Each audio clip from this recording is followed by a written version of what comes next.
the world will be transformed when Jesus Christ is King.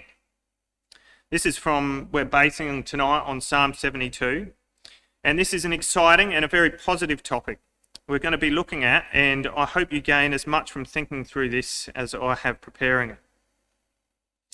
We're going to see tonight where our world is currently, what's wrong, what needs to change. We're going to focus in on 4 of the many changes that need to happen when Jesus returns to the earth. So the 4 things we're going to look at tonight, we're going to look at a change in government. We're going to look at world conflicts, how that's going to change. We're going to also look at citizen contentment and climate.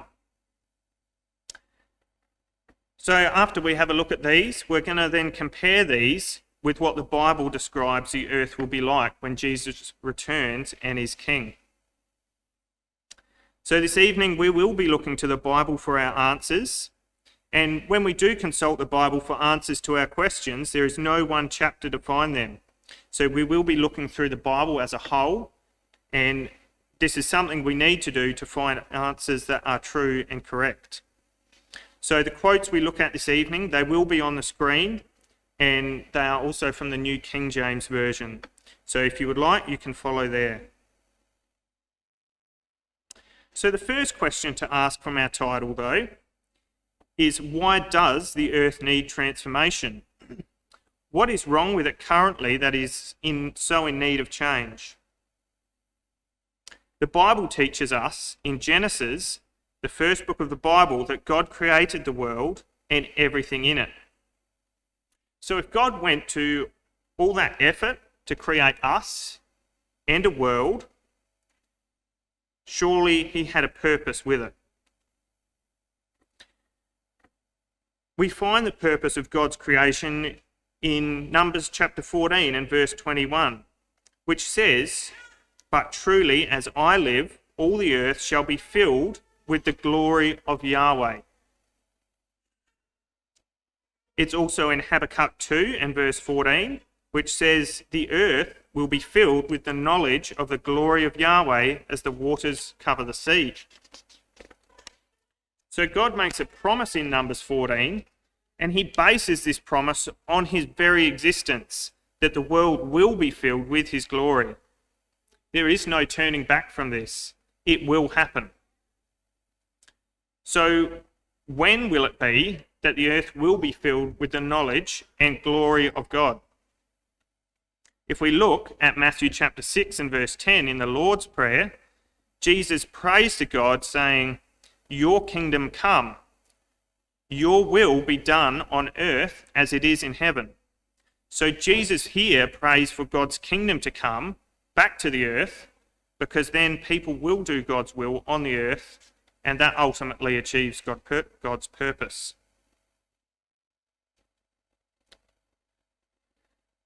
So why do we need the kingdom to come before people will do God's will, though? Why can't it just happen now? So let's have a look at some things now that have to change before God's purpose is fulfilled. First of all, we'll look at world governance. Our current governments, is there a problem with them at all? If there is, what is the cause of that problem? The number one issue in today's governments is that they are ruled by man. Greed, pride, and corruption comes with the rule of man. It's normal human characteristics. We are certainly blessed with our freedom here in Australia, but certainly in other countries, problems like corruption are out of control. We're just putting up photos of some of the world's leaders. It's enough to give you the shivers.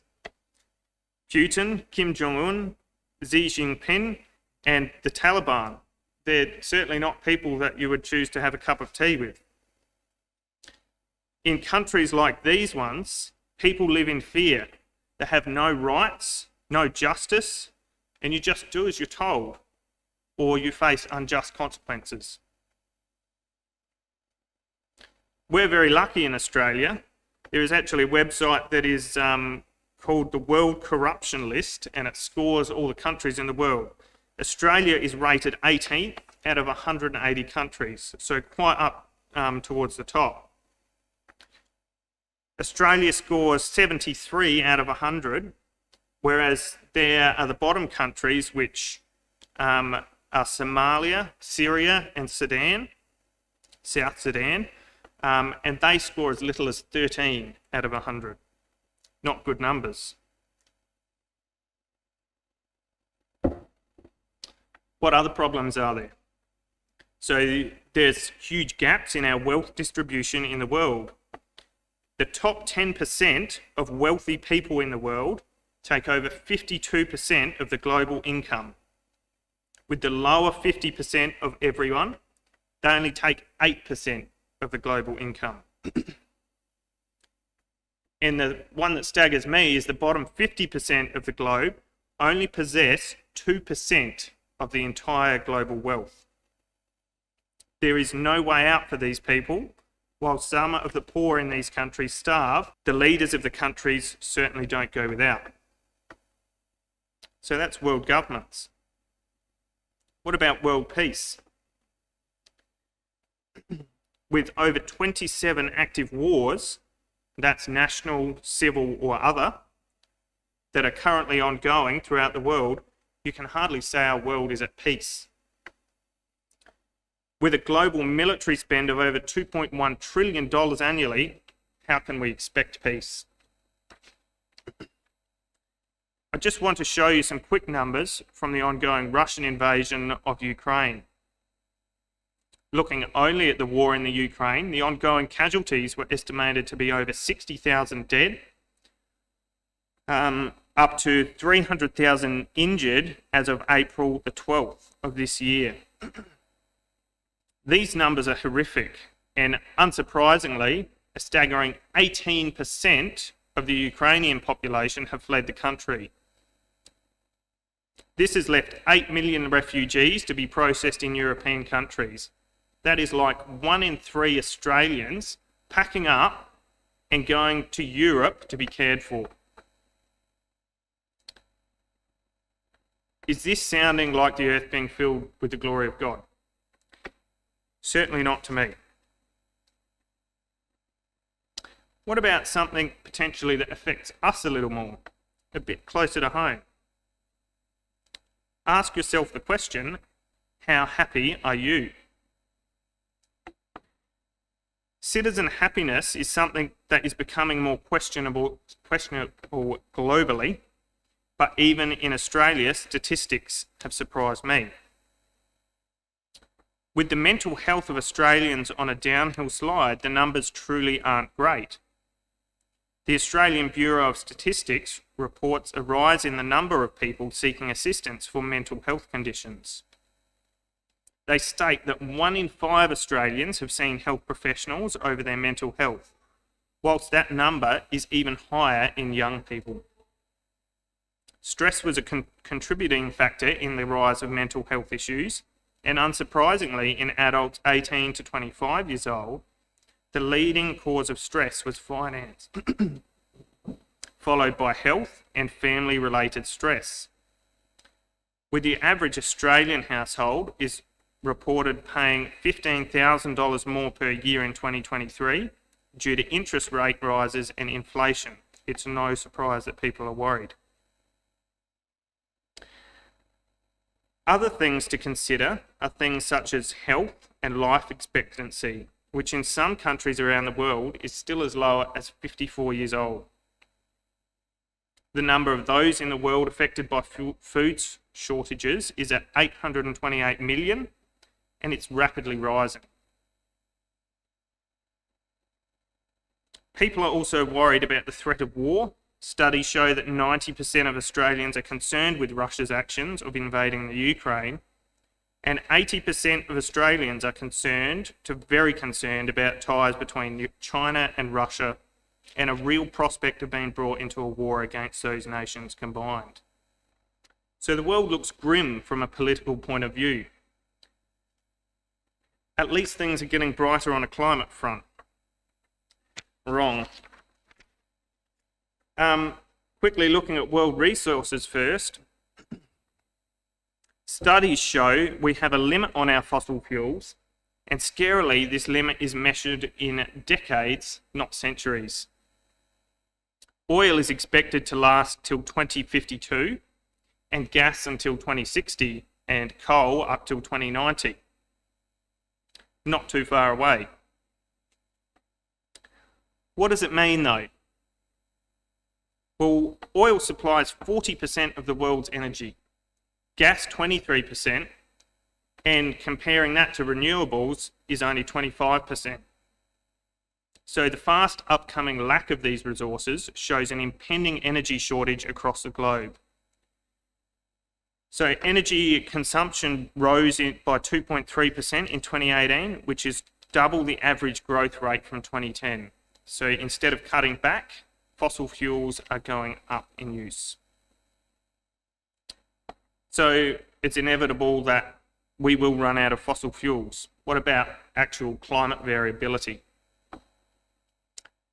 So our world's climate crisis is something that is regularly discussed by world leaders, and rightly so. Data shows that parts of the Earth, that's why it's called now climate variability, not change. So parts of the Earth are warming. And especially this is around the North and South poles. So the rising temperatures there result in a rise in sea level as vast quantities of the polar ice caps melt. So a highly qualified climate scientist in America states that while the Earth will probably be still habitable in the year 2100, that is due to the fact that humans are able to survive in different conditions.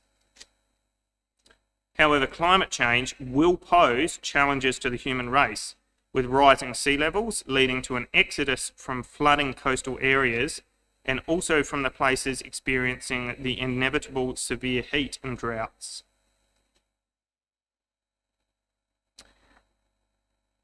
So the things we've looked at, they hardly seem like the Earth is in a good place, let alone being filled with God's glory. So how is God's kingdom on the earth going to fix these things? Let's lay a few fundamentals before we start. Number one, before changes come to the earth, Jesus Christ must first return to the earth. In Acts chapter 1, in the record of Jesus going to heaven, we're told, "This same Jesus who was taken up from you into heaven will so come in like manner as you saw him go into heaven." This is also echoed in other places like Zechariah 14 and verse 4. In that day, it says, his feet will stand on the Mount of Olives. And we've looked at the book of Daniel in previous lectures, where in Daniel 2:44, we're told that the God of heaven will set up on earth a kingdom that will last forever.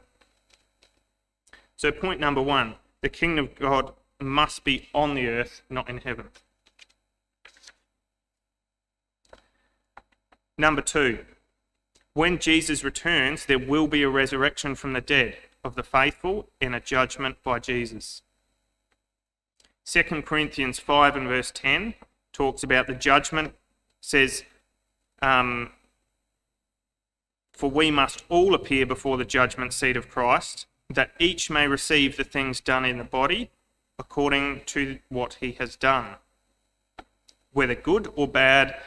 And in Revelation chapter 5 and verse 10, the saints praise Jesus, saying, "For you were slain and have redeemed us to God by your blood, out of every tribe and tongue and people and nation, and have made us kings and priests to our God, and we shall reign on the earth." So there will be, after the judgment, an immortal population on the earth, working with Jesus to help him in the running of the kingdom age. What about to those who are not believers? Well, there will still be a mortal population on the earth in the kingdom of God too. In Isaiah 65 and verse 20, we can see that there will still be death. No more shall an infant from there live but a few days, nor an old man who has not fulfilled his days. For the child shall die 100 years old, and the sinner being 100 years old shall be accursed. We see that people, even though they will live a longer lifespan, will still be subject to death. So in the kingdom, if someone dies at the age of 100, people will still count that as young, like a child dying today. So we see from that there is still death in the kingdom. So there is still mortals. So the changes we will look at will happen when Jesus Christ has returned to the earth, and that when there is immortal saints and a mortal population. So now we have some foundation. What is actually going to change in our world? I would like, if you're still there, for you to stay in Psalm 72. Psalm 72, as Nigel said, is a psalm that looks to the future, looking into Jesus Christ's reign in the kingdom age. Some versions will describe this psalm in the title as David's prayer to Solomon, or for Solomon, sorry. Solomon is a type of Christ in the Bible, and this psalm is no different. And in fact, at the top of Psalm 72 in the New King James Version that I used is the title, The Glory of the Messiah's Reign. So it's not an uncommon belief that this is about Jesus in the future. So as we go through these world changes, you can follow along in Psalm 72, as most of what we will discuss is in one of the verses in this psalm. I'll come back there and I'll also have some other quotes. So change number 1.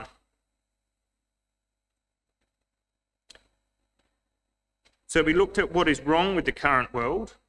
It's ruled by man, fueled by greed, pride, and corruption.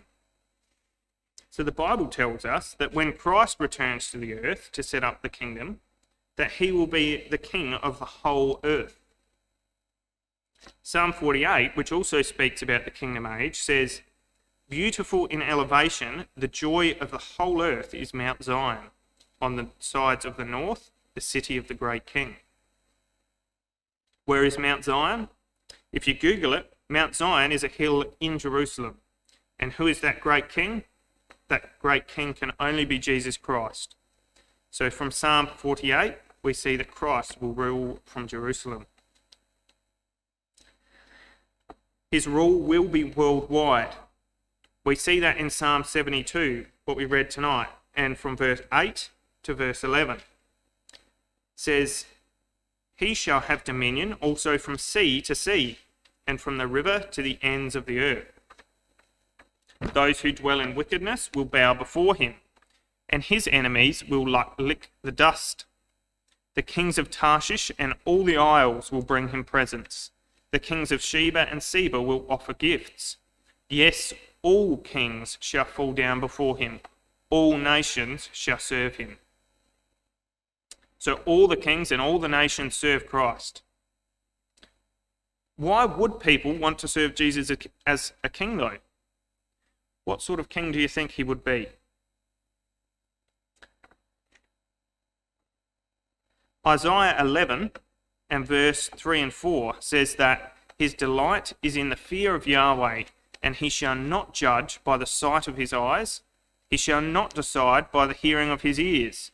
But with righteousness he shall judge the poor, and decide with equity for the meek of the earth.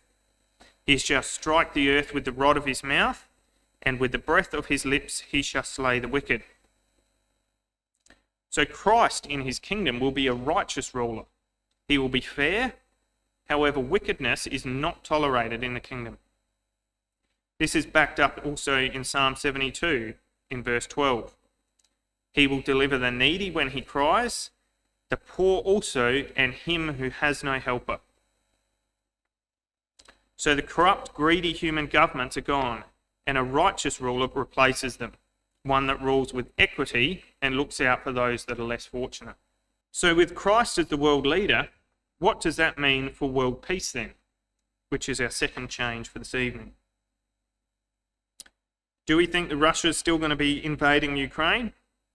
Certainly not. The Bible tells us clearly that the kingdom will be a time of peace. Looking at Micah in chapter 4, verse 3 and 4, it tells us that weapons of war will be turned into useful tools in the kingdom. So it says, "He, which is Christ, shall judge between many peoples and rebuke strong nations afar off. They shall beat their swords into plowshares and their spears into pruning hooks. Nation shall not lift up sword against nation, neither shall they learn war any more. But everyone shall sit under his vine and under his fig tree, and no one shall make them afraid.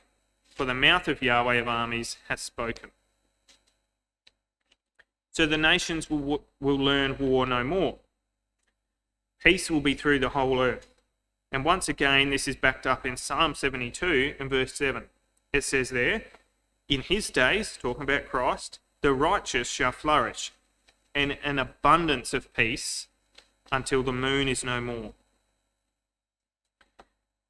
So we see that the kingdom will be a time where all nations are at peace. This peace that is in the earth extends even to the animal kingdom. So Isaiah 11 and verse 6 to 9 tells us that the wolf shall also dwell with the lamb, the leopard shall lie down with the young goat, and the calf and the young lion and the fatling together, and a little child shall lead them. The cow and the bear shall graze, their young ones shall lie down together, and the lion shall eat straw like an ox. The nursing child shall play by the cobra's hole, and the weaned child shall put his hand in the viper's den. They shall not hurt nor destroy in all my holy mountain, for the earth shall be full of the knowledge of Yahweh as the waters cover the sea. So a picture is painted for us of the future time when even predators and prey can coexist safely together. This also has a second meaning, which is prophetical and can also be linked to peace between warring nations. So with a righteous ruler and peace throughout the whole earth, how is this going to affect the happiness of the citizens which are there? This is our third change.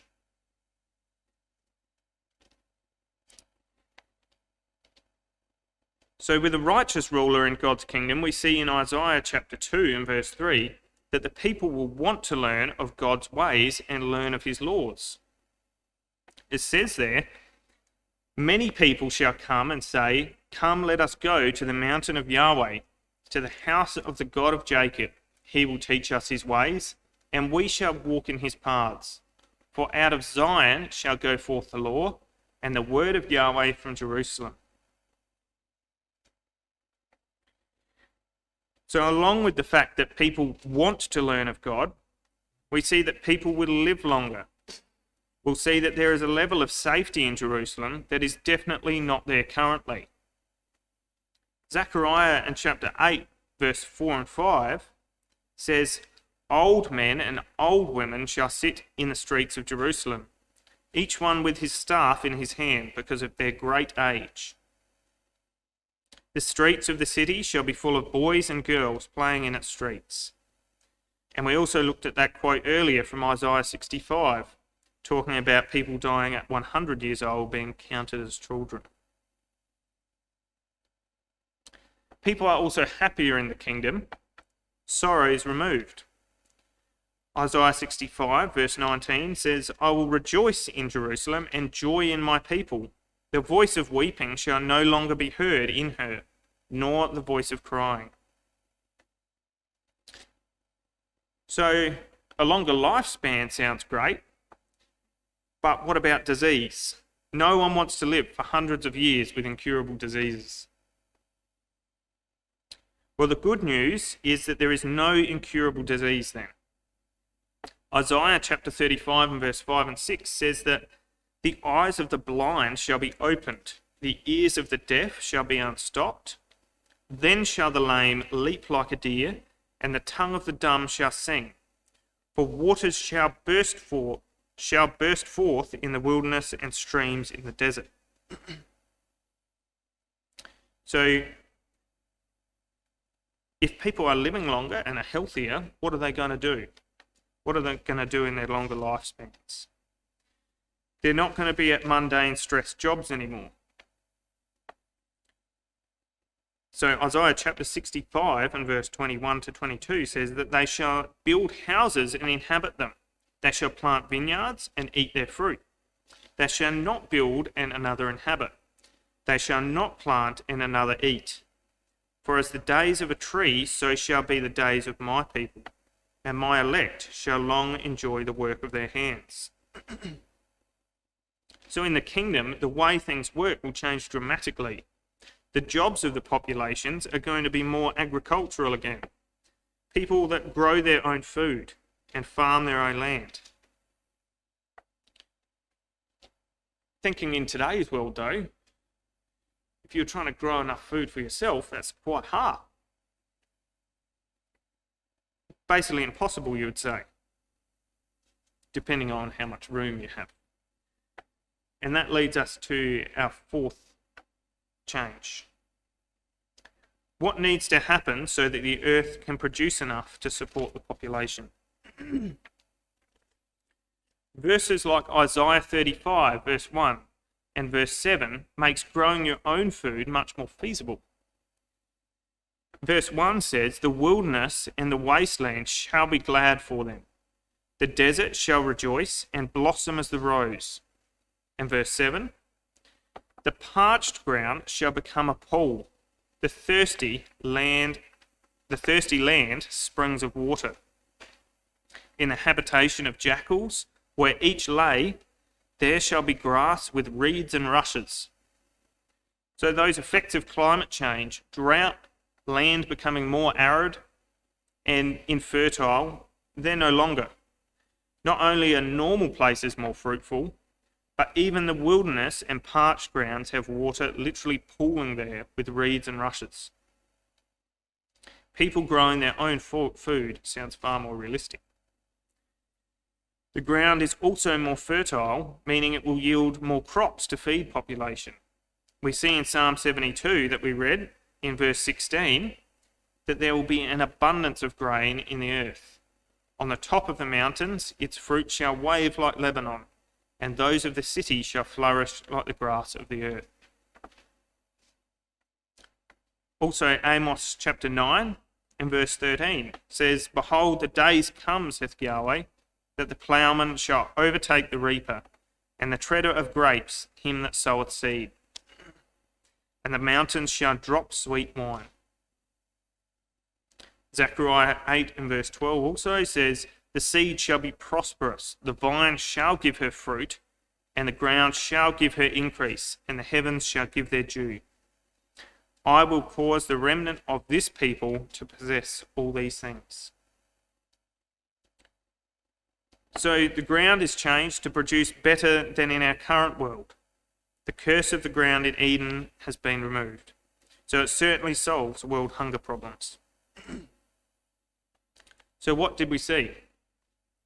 We've seen that in our current world, there is war, climate crisis, disease, violence, death.